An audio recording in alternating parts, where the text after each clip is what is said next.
개인회생을 한다고 당연히 다 잘 되는 건 아니겠죠. 우리 법으로도 개인회생을 신청할 수 없는 사람, 신청해봤자 기각이 되는 사람에 대해서 규정을 만들어 두었고, 그 대표적인 예시가 채무자회생법 제595조의 개인회생 기각사유입니다. 근데 그 법조문을 여러분이 그대로 읽어보시면 잘 이해가 안 되실 거니까, 그리고 실무적으로 문제가 되는 부분도 있고 별로 문제가 되지 않는 부분도 있거든요. 개인회생 기각사유 중에서 실제로 문제가 되는 부분만 모아서 제가 설명을 한번 드리겠습니다. 자, 첫 번째는 채무보다 재산이 많은 사람. 개인회생은 빚이 많아야지 할 수 있거든요. 내가 재산이 5천만 원인데 채무가 1억이다 이러면 할 수 있죠. 반대로 재산이 1억인데 채무가 5천이다 이러면 법원에서는 개인회생을 신청할 자격이 없다고 보는 거죠. 재산이 1억 있으면 1억으로 빚 5천만 원 갚으면 되지, 내 채무 5천만 원은 탕감받고 1억 재산은 그대로 가지겠다는 건 말이 안 되잖아요. 개인회생을 오시는 분들은 대부분 재산이 없기 때문에 이 조건이 문제가 되는 경우는 잘 없지만, 예외적으로 문제가 되시는 분들이 영끌 아파트나 영끌 빌라를 가지고 있는 분들이죠. 아파트 시세가 3억인데 담보대출이 2억이 있으면 이 사람 재산이 1억 정도의 가치는 있는 거잖아요. 아무리 영끌이라도 부동산이 있으면 생각보다 재산 가치가 높게 나오는 경우가 있거든요. 근데 반대로 채무는 얼마 안 된다 그러면 개인회생 하기 어려운 거죠. 이런 경우는 내 아파트나 빌라가 주변에 비슷한 수준의 부동산보다 가격이 높게 책정이 된 것이 아닌가 한번 살펴보시고 감정평가 절차를 통해서 재산 가치 자체를 낮추어서 재산이 채무보다 적어지게 만들어서 신청을 해야 합니다. 두 번째는 무담보 채무가 10억이 넘거나 담보 채무가 15억이 넘는 경우도 개인회생을 할 수가 없습니다. 개인회생을 알아보시는 분들 대부분이 급여가 200만 원에서 300만 원 사이에 있기 때문에 채무 금액도 대부분 1억 이하에 있거든요. 그래서 채무가 10억, 15억을 넘는 일은 잘 없는데, 예외적으로 갭 투자 많이 하신 분들 있죠. 아파트나 빌라를 여러 개 샀는데 담보대출이나 전세권 설정 많이 해놓은 사람들, 그런 사람들은 채무를 다 합치면 15억을 넘는 경우가 있고, 개인사업 하다가 크게 부도나신 분들도 상거래처에 줄 돈이 3억, 2억, 1억 이렇게 여러 군데에 물려 있으면 그 채무를 다 합치면 10억을 넘는 경우가 있거든요. 그리고 대기업이나 공기업에 다녀서 신용이 높은데 친구들한테 돈 빌리고 투자받아서 주식 코인 하시다가 고금리에 물려서 그 돈을 못 갚아주니까 이 사태를 해결해 보려고 주변 사람들한테 1억, 2억 계속 빌리면서 돌려막기를 시작하면 나중에 사방에서 빌린 돈을 다 합치면 10억을 넘어가는 경우가 종종 있거든요. 이런 분들은 10억, 15억을 넘어가기 때문에 개인회생이 안 됩니다. 단 안 된다는 뜻이 개인회생이 안 된다는 뜻이지, 개인 파산이나 일반 회생의 대상은 될 수 있기 때문에 그 절차를 이용해서 채무를 탕감받아야 할 것입니다. 세 번째, 가용소득이 없는 사람도 개인회생을 할 수 없습니다. 가용소득의 뜻이 뭐냐 하면, 내가 급여를 200만 원 받을 경우에 한 사람의 필수적인 생계비 135만 원을 제외하면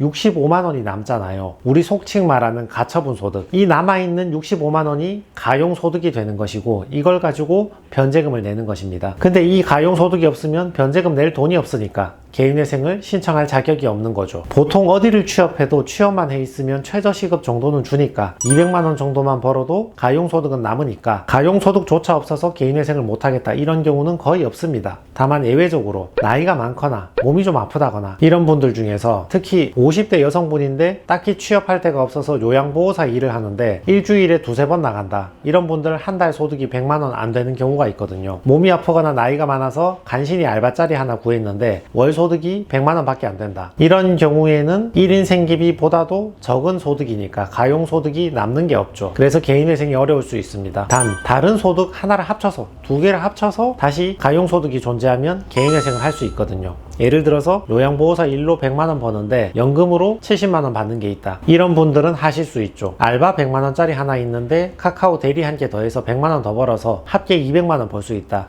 이렇게 소득을 합치면 다시 개인회생을 할 수 있습니다. 네 번째, 절차 비용을 납부하지 않으면 개인회생을 할 수 없습니다. 절차 비용이랑 인지대, 송달료, 예납금을 의미하거든요. 인지대라는 것은 사법 서비스를 이용하는 것에 대한 대가로서 수수료를 지급하는 걸 의미하거든요. 서류 접수 비용을 의미하고, 송달료는 내가 개인회생을 시작하면 법원에서 채권자들한테 저 사람이 개인회생을 한다고 관련된 필요한 정보를 송달을 해주잖아요. 그 등기 우편 비용이 발생하는데 그걸 법원이 내주는 게 아니고 채무자 스스로 내야 되거든요. 예납금이란 것은 선생님 사건을 처리하는 회생위원회 인건비라고 생각하시면 됩니다. 인지대 송달료는 3, 40만 원 정도 나온다고 생각하시면 되고, 예납금은 15만 원 정도 생각하시면 됩니다. 참고로 개인 파산은 관제인 예납금이 30에서 50만 원 정도 나옵니다. 다섯 번째, 면책 결정받고 5년 내에 재신청하면 개인회생을 하실 수가 없습니다. 이건 무슨 뜻이냐면 여러분이 개인회생을 하면 3년 동안 변제를 하잖아요. 36번 변제를 완료하면 면책 결정이란 걸 받거든요. 그날로부터 5년 내에는 재신청을 하실 수가 없는 거예요. 만약에 재신청이 가능하다면 개인회생하고 돈 빌려서 또 개인회생하고 개인회생 또 하고 또 하고 절차를 계속 남용하게 되겠죠. 그러니까 5년이라는 유예기간을 두게 된 것입니다. 대부분은 개인회생으로 재기의 기회를 얻으면 열심히 살아가시니까 큰 문제는 되지 않는데, 이게 문제가 되시는 분들은 그 주식코인, 토토, 해외 선물 이런 거 하신 분 있죠. 한때 돈을 좀 벌어봤던 기억이 있기 때문에 다시 월급 200~300 받고 일하는 게 성에 차지 않는 분들이 있습니다. 이분들이 면책 결정 받고 다시 대출을 많이 받아서 투자하다가 또 실패해서 채 5년이 지나가지 않았는데 개인회생을 또 하고 싶다, 이런 분들이 계시고, 또는 실직해서 나이가 많아서 제대로 된 직장을 오랫동안 유지하기 힘들어서 생활비 할 돈이 없어서 다시 돈을 빌려서 5년도 안 됐는데 또 신청하고 싶다, 이런 분들이 계시죠. 단 면책 결정을 받은 날로부터 5년간 재신청을 할 수 없기 때문에 면책 결정을 받기 전에 36번 내지 말고 가운데 변제를 포기하고 절차를 폐지시켜버리면 지금까지 발생한 채무를 다시 다 싹 쓸어 모아서 개인회생을 바로 신청할 수 있는 것이고, 면책을 받아야 5년간 신청을 못하는 것이니까 면책 받기 전에 기각되거나 내 스스로 취하해버린 경우에는 그 기각이나 취하한 사유만 보완을 하면 즉시 재신청이 가능합니다. 여섯 번째는 청산가치 이상 변제를 하지 못할 때 개인회생이 기각이 됩니다. 청산가치라는 것은 나의 재산이라고 생각하시면 됩니다. 똑같지는 않은데 거의 비슷하거든요. 나의 재산이 3,600만 원이 있는 경우에 3년의 변제 기간 동안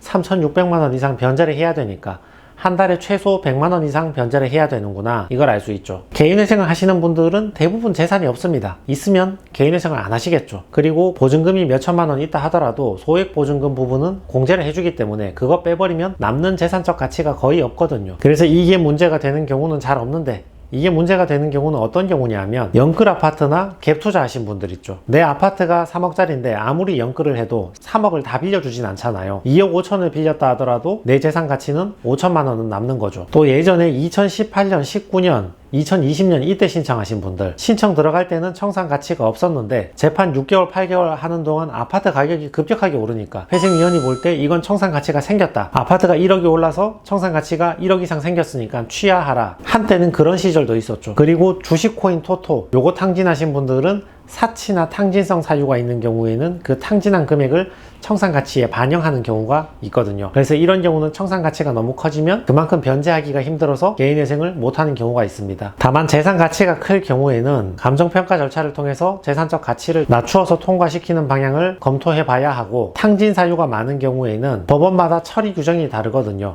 서울, 수원, 부산 같은 경우는 주식코인 탕진은 청산가치에 반영하지 않는 것을 원칙으로 하고, 최대한 성실히 변제한다는 것을 조건으로 내가 탕진한 금액의 전부가 아닌 일부만 반영해서 통과시켜주는 경우가 있으니까 이거는 개별적으로 검토를 한번 해봐야 합니다. 일곱 번째는 신청이 성실하지 아니할 때 기각이 될 수 있습니다. 이 경우는 내가 개인회생을 신청하기 직전에 돈을 바짝 대출을 받은 경우, 대출을 많이 받은 경우, 이런 경우가 있고요. 또 한편으로는 개인회생 신청하기 직전에 편파 변제를 한 경우, 내 통장에 5천만 원 있었는데 이건 배우자한테 빌린 돈이라고 갚아버리고 내 채무 2억은 탕감해달라고 개인회생을 신청하는 이런 경우, 그리고 개인회생 신청하기 직전에 재산을 처분한 경우. 이건 어떤 경우냐면 내가 채무를 감당 못하니까 곧 개인회생을 해야 되니까 남아있는 차 팔고 집 팔고 해서 현금 마련해가지고 은닉하거나 한꺼번에 다 써버리거나 가족 줘버리거나 이런 경우를 의미하는 겁니다. 다만 법원의 처리 기준은 이런 사유가 있다 하더라도 무조건 기각이다, 이 뜻은 아니고요. 그 사용처가 어디인지 검토를 합니다. 그래서 최근에 바짝 땡긴 대출, 최근에 집 팔았다, 차 팔았다, 그리고 받은 돈, 그 돈을 어디에 썼나 확인을 해서 기존 채무를 변제하거나 기존 카드값을 변제했다면 이거는 사용처가 정당한 거니까 개시 결정을 내려줍니다. 반면에 사용처가 부당하다면 가족에게 편파 변제했거나 은닉했다거나 사채 탕진했다거나 이런 경우에는 사용처가 부당하다고 보는데, 부당하다고 바로 기각을 내리는 것도 아니고 그것을 청산가치에 반영해서 그 이상만 변제해주면 통과할 수 있도록 기회를 한 번 더 줍니다. 근데 청산가치에 반영했는데 그것조차 변제 못하겠다 그러면 그때는 기각이죠. 자, 여덟 번째는 이유 없이 절차를 지연시키면 그때도 기각이 됩니다. 이건 어떤 뜻이냐면 여러분이 재판을 하다 보면 법원에서 보정 권고를 내리거든요. 보시는 분들 중에 민사소송이나 이혼소송을 해보신 경험이 있는 분들이 있으실 건데 변론기일이 한 달에 한 번씩 잡히잖아요. 그럼 재판을 가서 변호사든 원고든 둘 중에 한 명은 재판을 가서 뭔가 진술을 하고 묻는 말에 답변을 해야 되잖아요. 근데 개인회생에서는 이렇게 재판 절차를 열어서 부르지 않거든요. 법원에 불러도 되는데 대체로는 부르는 경우가 없습니다. 그 대신 서면으로 질의를 대신하는 거죠. 보정 권고라는 서면을 통해서 궁금한 걸 물어보는 거죠. 작년에 팔았던 집 팔고 얼마 받았습니까? 그 돈 어디에 썼습니까? 신용카드 사용 내역을 보니까 최근에 집중적으로 많이 사용했던데 이거는 왜 사용한 것입니까? 이렇게 궁금한 걸 물어본다고요. 그러면 그 질문에 대해서 보통 7일에서 14일 내에 답변을 해달라고 기간을 지정해서 보정 권고를 보내주거든요. 제출하라는 거 빨리빨리 제출 안 하고 절차를 계속 지연을 시키면 그때도 기각이 될 수 있습니다. 보통은 70, 80 먹은 할아버님들도 필요한 서류 준비하는 거 하루 만에 다 하시니까 이것 때문에 기각이 잘 되진 않는데 본인만 집중해서 처리하면 하루 이틀이면 서류는 전부 다 준비할 수 있고 법원에 제출을 하는 서류가 며칠 늦었다 하더라도 법원이 칼같이 기각하진 않거든요. 7일, 14일 기간을 정해놓고도 며칠 더 기다려준단 말이죠. 그래서 별 문제가 안 되는데 이게 문제가 되시는 분들은 너무 바쁘신 분들이 있어요. 택배나 배달이나 이런 거 하시는데 지금 돈이 공하시니까 열심히 업무를 하시다 보니까 너무 바빠서 서류 준비할 시간이 없다, 깜빡했다 이러고 넘어가시는 분들이 있고 또 한편으로는 의욕이 떨어지시는 분들이 있습니다. 개인회생 신청할 때까지만 해도 열심히 해서 채무 탕감 받고 새로운 출발을 해야지 이렇게 생각을 하시다가 재판 한 달, 두 달 지나가니까 아유 뭐 이때까지 이렇게 살았는데 이제 와서 뭘 탕감을 받고 새 인생을 살겠다고 계속 살던 대로 그냥